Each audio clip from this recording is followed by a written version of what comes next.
So I typed into my phone horror TV series because I always try to keep up on this kind of stuff. And I went through the list and I was like, yeah, I've seen that. Yeah, I've heard of that. I haven't watched it yet, but I want to watch it, this and that. And then I came across something called Calls.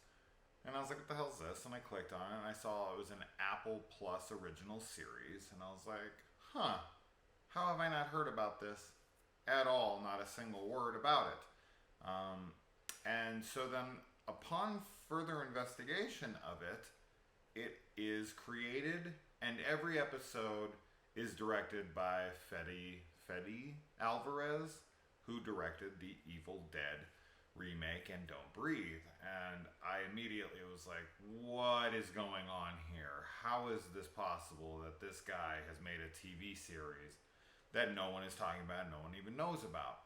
And then, on even further investigation, I realized that it's not really a traditional show. It's this very unique concept and execution of this concept. So while it is a TV series and you do play it on your television, it's kind of more like a radio drama where you don't see the actors at all, and all you really see is images. Well, I shouldn't even say images. It's like,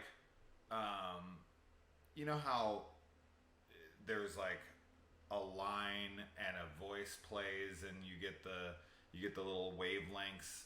It's like audio wavelengths. So you get the person's name over here, and then you get the other person's name over here, and it's a conversation between the two of them. And while that's going on, trippy kind of like psychedelic looking visuals can be going on in the background, but they kind of complement the story, and you know, they start to amplify or whatever as the tension ramps up in the conversations. There's 9 episodes. Each one is about between 15 and 20 minutes apiece, and they all eventually connect to one big overarching story idea.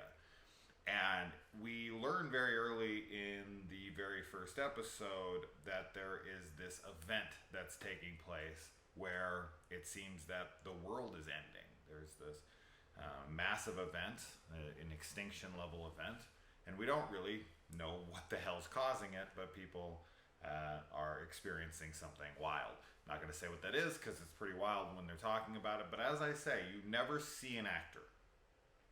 You're never looking at anything except for a black screen with 2 names on it and lines, you know, audio wavelengths as they talk, and then maybe some kind of like neon colors in the background moving around. And that, I don't know, it worked for me. Kaylee and I watched this and we both really enjoyed the hell out of it. And it's kind of like a Twilight Zone with all the episodes kind of connecting to one big finale. And each one of them poses all these different questions because it all deals with time. There's this event that takes place where over a year period, people are connecting with the past or the future. And they are kind of messing around with what's supposed to be. It plays a lot with fate. It plays a lot with the multiverse. It plays a lot with, you know, things are meant to happen. And if they don't happen, then the universe is going to correct what was supposed to happen. So yeah, I really, really enjoyed this a lot. I sat up thinking about a few of them a lot after they played because of what it meant for the characters to experience things in the way that they did. Like somebody does something awful, and it's only because they did that awful thing that they realize how awful they are, but they're connecting with the person they did something awful to after they did something awful to them, and they're trying to talk to them about what's about to happen to them by that person who's realized how terrible they are, but it's only because he did that terrible thing that he realizes it, and so there's no talking sense into the past him. So he's like trying to help her from getting this terrible thing done to her, and it's just like, in order for this guy to ever change, he has to have done this terrible thing. It really fucked with my mind. There's a few things that happen in here. There's a hypochondriac, which I'm a hypochondriac, so I really connected with that one. There is something that happens between a guy and a girl, and what was meant to be versus what happens, and after the phone call. And that's a lot of what this is that people are fucking with the future or the past. And then there's another one where a guy takes a car ride, and like every time he calls, it's been a lot more time than is real, which is real. Instead of like a minute, it's been years, and his whole life is kind of flashing before his eyes on a phone call.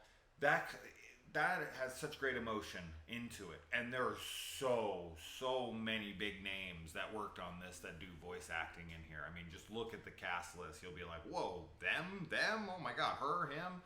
It's really wild how many people were involved in this, and I think this is a really cool show.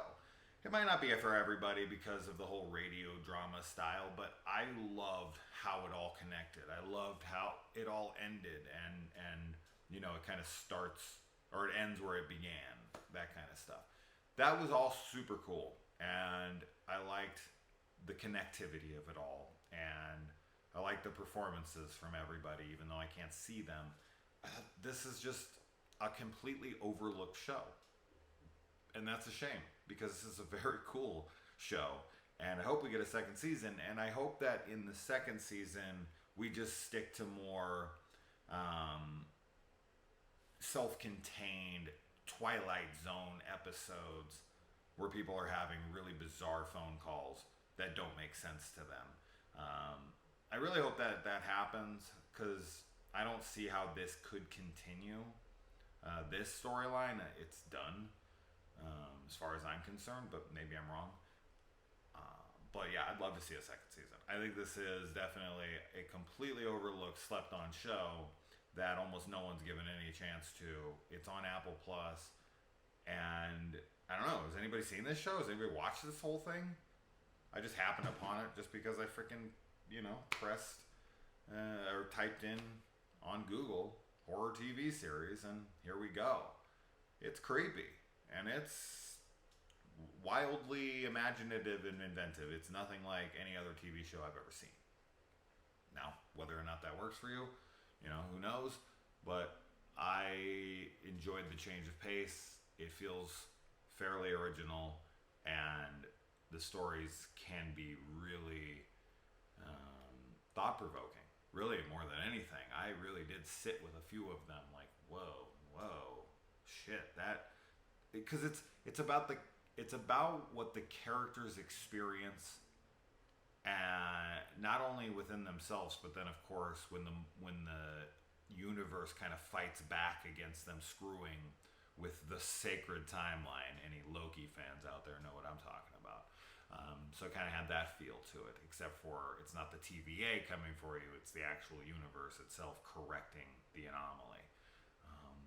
But man, there's some really gut-wrenching stuff, some really sad stuff that ends on these notes of like, damn, like you want these people to get out of these things, but fate is fate, and that these things are meant to happen, and it just kind of reminds you of your mortality and how the inevitability of things, and that there is no changing it no matter what. I don't know, it really got in my mind. I dug the hell out of this one, and I would really like some more attention on it, because when I YouTube reviewed this, there was only like 2 reviews that came up for this thing.